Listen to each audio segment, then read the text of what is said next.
Wallace and Gromit Curse of the Were-Rabbit game is worse than I expected, and here's why. When I was a kid, I absolutely loved this movie and just couldn't stop watching it.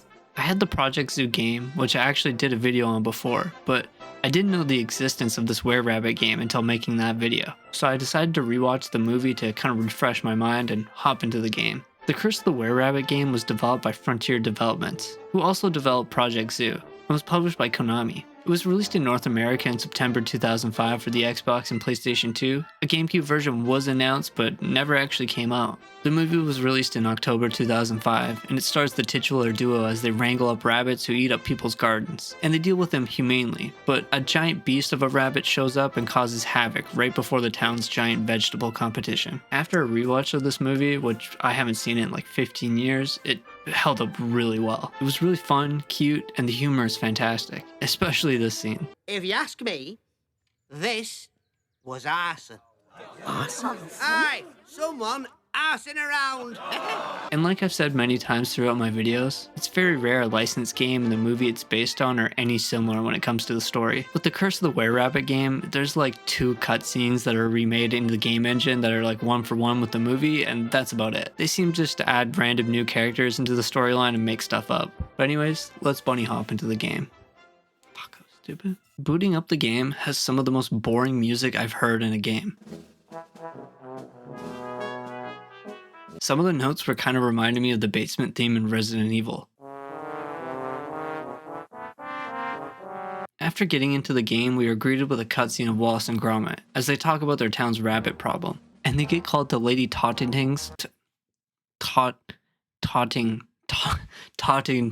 estate to fix a rabbit infestation. I understand most people who go to play this game have already seen the movie and can put the story pieces together, but the movie sets up everything so nicely. Wallace and Gromit are awoken from their sleep to go deal with a rabbit in someone's garden, and we learn so much about their roles for the story in this small opening to the movie. Everything in the game feels so rushed and forced. After getting the phone call in the game, they head up to Lady Tottington's estate, but along the way they stop to help out Madame Winnebago, who sprang a flat tire, and they get their fortune read by her. She warns them that their future involves a dangerous giant rabbit, and I was really confused by this character, as she wasn't in the movie and is a completely original character to this game. I feel like they just added her just to further the story progression because she really doesn't add anything special. She's just there to tell you something important and then disappears and isn't included in the actual story. After getting to the estate, we see our main villain, Victor Quartermain, trying to win the approval of Lady Tottington. Victor's voice in the movie is played by Ralph Fiennes, and they couldn't get him back for the game, and it definitely sounded off after just watching the movie, especially since they got some of the other main characters' voices from the movie. You know, it wouldn't be the same without the voice actor for Gromit. Ooh. Now after Victor storms off because Toddy doesn't want him shooting and killing all the rabbits, you finally get to take control of Gromit and start humanely taking care of these rabbits. You do some basic camera and movement controls before heading over to Lady Toddy and accepting the mission of taking care of the rabbits. The game has you find characters like this around the map that have these missions to collect cards and progress through the game. After accepting the mission, you get taught how to suck up these rabbits and put them in a suction tube. It kind of felt like Luigi's Mansion a bit. Sucking up some of the bigger rabbits as you pull backwards and try to get more leverage, and it really feels like sucking up ghosts in Luigi's Mansion. You can only hold 1 rabbit in the suction gun and can instead herd rabbits into captivity to make things a little faster. After capturing all the rabbits in the front lawn, you go to the back garden to capture more. You learn some puzzle solving techniques where you can call Wallace over to help, and also learn some platforming elements. The rabbits in the back garden are hidden everywhere and can be found in different objects. After clearing them out, you get one more task of finding these statues around the map, which involves some platforming and some higher spots that only Wallace can reach. When I switched characters to Wallace for the first time, I was genuinely stunned. It almost felt wrong after playing as Gromit and only Gromit in Project Zoo. After finding the last statue, you complete everything in the lady's estate, and it's time to move on. This tutorial level got me kind of excited for this game. It seemed fun and that it was more open compared to Project Zoo. You go around and complete different tasks for people while using new gadgets and platforming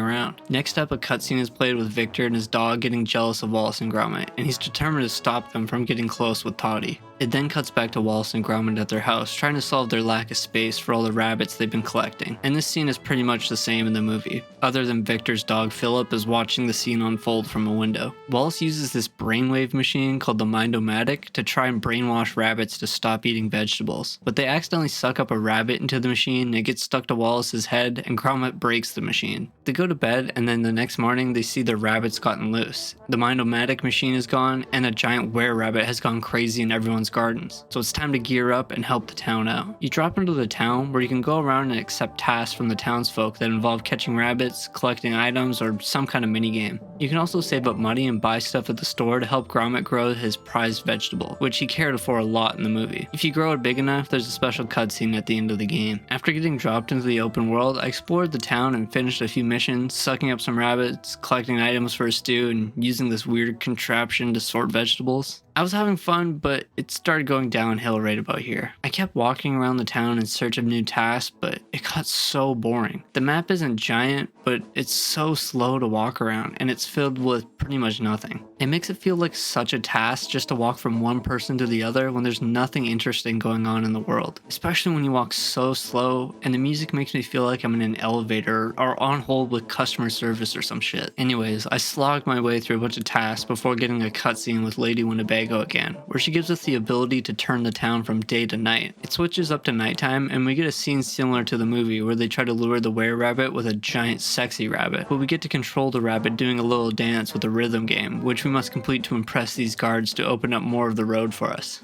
Just like in the movie, Wallace drives through a tunnel that knocks off the rabbit, and in the process of getting it back up, Gromit spots the were-rabbit and goes on the pursuit. In the movie, he makes the chase in their work van, but in the game, he just gets this ball he can bounce on, which shows up later on in the movie, but it's not explained in the game at all how he gets it. After bouncing after the were-rabbit, it leads Gromit back home, where he makes the connection that Wallace is the were-rabbit after the Mind-O-Matic incident, and the rabbit, Hutch, who got sucked up in the machine, turns into Wallace. We get another cutscene where Victor, who stole the Mind-O-Matic, is using it to create new enemies like were-chickens. This does not happen in the movie. I don't think it ever could either, because Victor is definitely not the smartest person. After all this, we get the task of collecting pieces of the Mind-O-Matic guarded by Victor's newly created henchmen of were-animals. You get a new ability with a suction gun that shoots this energy ball to fight against enemies a little bit easier, but it runs out of ammo super quick. And at nighttime, we get the help of Hutch rather than Wallace. I finished this task along with some others that were all feeling very repetitive, and then at one point, I was just traversing the map looking for the next task, and it was getting insanely boring. The movement is so slow, and I just couldn't handle the insanely long treks across the map. And all the tasks were just getting so similar to the previous ones that I just gave up. I went on YouTube and I skimmed through a long play to see if anything interesting was going to happen later on, and it looked like nothing crazy. Just more of the same shit in the last cutscene of the game, which is exactly the same as the movie, where Lady Toddy finds out that Wallace is the were-rabbit and Victor tries to kill him. And after a dogfight, they end up reversing the curse of the were-rabbit. This is the first time reviewing a game that I actually had to stop playing because I thought it was so bad. There was this feeling of dread every time I had to walk around the town in the game. It almost bored me to death.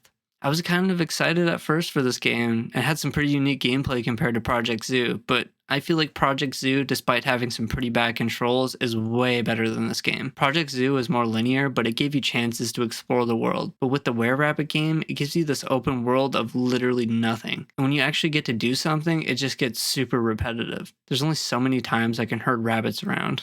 I know they added different things other than rabbit herding in between, but I feel like it was still pretty boring, like kicking a soccer ball around. I just didn't really care for this game at all. Since this is the first time I went to review a game and couldn't get through it, I almost thought of just scrapping this entire video. But I've been behind on the videos recently, so I thought I'd just say fuck it and throw my opinion out there. What if I'm being way too harsh on the game? You guys give me another reason to go back and play it and I was just missing out. Or maybe you'll agree and think it's actually not worth playing. You guys let me know in the comments. Either way, I'm going to go back to rewatching the movie because it never gets old.